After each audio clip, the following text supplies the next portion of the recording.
Hi everyone. As we get further into this new normal, it's hard not to think about the long-term effects to your own business as well as the businesses you work with, whether that entails suppliers or customers. In this week's episode of Press On, we're talking with industry leaders about how this currently impacts the direction of their business processes, how they're making plans to adjust should these changes become permanent, and how positivity really is the key to press on in hard times.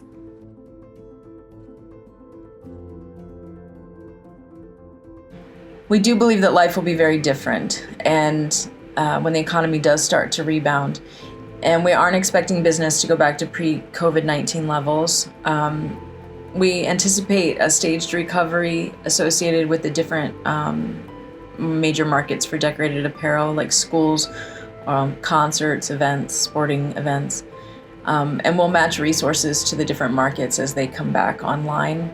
Maybe instead of planning for a year, we plan for a month, and we go over weekly goals and spend a lot of time on what's happening right now today. I found that daily checklists really help us and our team. We do a daily scrum for things like our face mask project so that we can continue to communicate, continue to push the ball forward, but we have some orchestration behind it.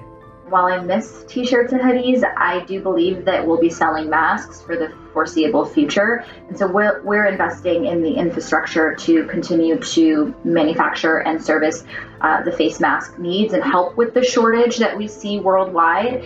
And what I love about that is that it's providing revenue sources for a lot of our customers during what would otherwise be a very challenging time. We've done the two things that we thought prudent. The one is we have kept on our entire staff, both for Ulano and for Kiwo, partly because we think it's the right thing to do, but also so that we can all be prepared when and as the markets do reopen. The other thing is we've built significant inventory of the full range of products, which will allow us to resupply our customers as and when they need it in sufficient quantities. If shops are more focused on fundraising, then we have to help support that. If shops are more focused on contract jobs because states are closed down, then we have to support that. We have to train around that. We have to produce education around that. We have to sell around that. What other shops are contracting, right? And be able to adapt and make sure our team is adapting and has the right tools to be able to be successful in helping our customers.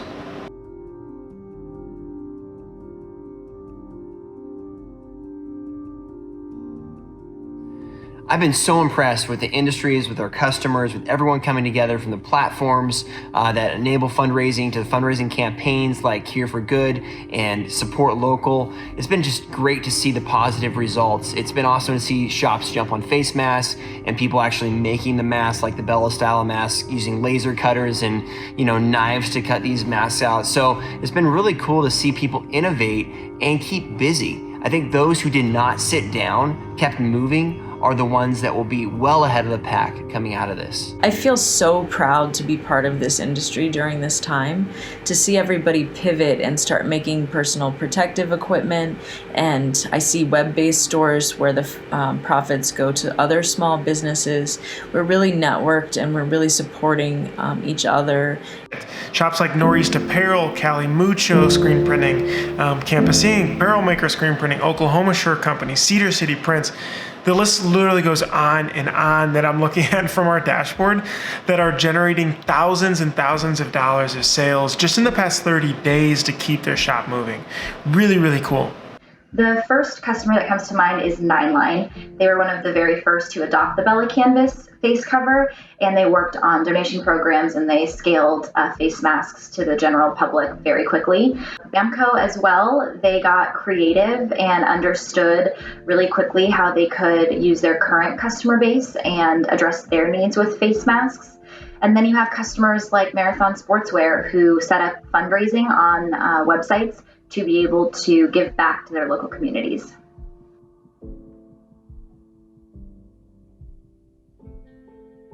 I do think that there will be different speeds of recovery for different parts of our market. I think the industrial printers and the printers involved with marking, some of the transfer printers for that matter, will have weathered this storm better than the garment part of the industry, which is very dependent on sports and sports teams actually playing and audience attendance, schools, concerts, etc. Everyone's being forced to buy things online now, so print on demand will be the wave of the future. Print to inventory is a thing of the past. And yeah, this will permanently change how we do business. This pandemic has taught me that it is possible to reinvent yourself, to find that lightning in a bottle that you may have started when you first started your business and first had that idea and first proved that you were a success. It's going to be completely changing, I think, the way we, do things moving forward. The abilities to think of new things, to create new things, but also we'll probably be a little bit smarter with how much risk we put on the table. It's great during this time because they're really not risking anything, but as you have success, knowing what happened with that success and how easy that is to go away, I think we'll be a little bit smarter after that. I think you're also going to see more and more companies doing work from home, and that'll mean digital learning, like with the Fashion Apparel Masterclass, virtual meetings, and I think that there's going to be an emphasis on elevated loungewear, and our industry is well suited to service that market. This is absolutely going to change the way shops run. I mean, shops now have to be able to reinvent themselves to be relevant. This is going to weed out the weak, the ones that don't want to push through. We're going to be doing things like prepayments. Shops better be taking prepayment on all jobs to make sure cash flow is good.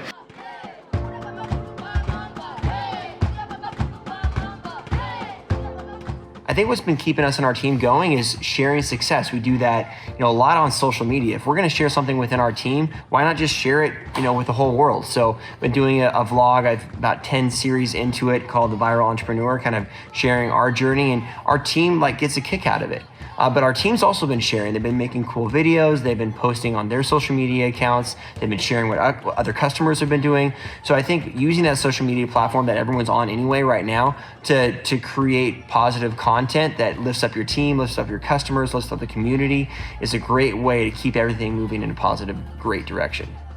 So we're using this time to double down and make sure that all of that core functionality in Printavo is just so strong, so that when shops are really starting to put the gas pedal back on, we're right there to help them. On a personal note, I actually found that this lack of entertainment that we've had, be that sports or concerts or restaurants even, as much as I miss all of those, it has given time to reflect on things that really matter. And it sort of slowed life down a little bit. And that came, for me at least, as a somewhat unexpected surprise. I'd like to send best wishes to you all, to your families, that you weather this crisis, both business-wise and personally, as well as possible, and that you all stay healthy. In awe of the innovation and dedication and the long hours that the BELLA+CANVAS team has put into retooling our entire operation somewhat overnight. And BELLA+CANVAS was truly built on the entrepreneurial spirit, and I've now seen that firsthand. And so seeing what everyone else is putting into it just makes me want to work that much harder. So what's keeping me going? Lots of projects. I got a lot of projects going on here in the house. And if you head over to M&R's YouTube channel, we've been posting a lot. There's some Smart Academy videos. You can pick up some new skills. So I'm trying to keep up with that pretty frequently. I've been 3D printing PPE. M&R has sent over 1,000 surgical masks and N95 masks to frontline hospitals in New York City, and they've requested some protective eye gear. So these are visors that I've been printing. So they'll have a face on it that'll protect your face and eyes. So I'm gonna add that tomorrow and hopefully send a shipment. I've been working with John McGee from Poly One, so we've kind of teamed up so we can send in some shipments to them. And yeah, lots of projects going on. And I just want to say, everybody stay safe out there. Pick up some new skills while you're on your stay-at-home quarantine, and we'll get together again soon. All right, everyone, that's all we have for you this week. What do you think of this series so far? Let us know if this has helped guide you along this uncertain time for you and your business. If you still have questions about how to navigate this whole thing, drop some comments below and we'll all do our best to help you out. Remember, we're all in this together. Take care, everyone, and we'll see you next time.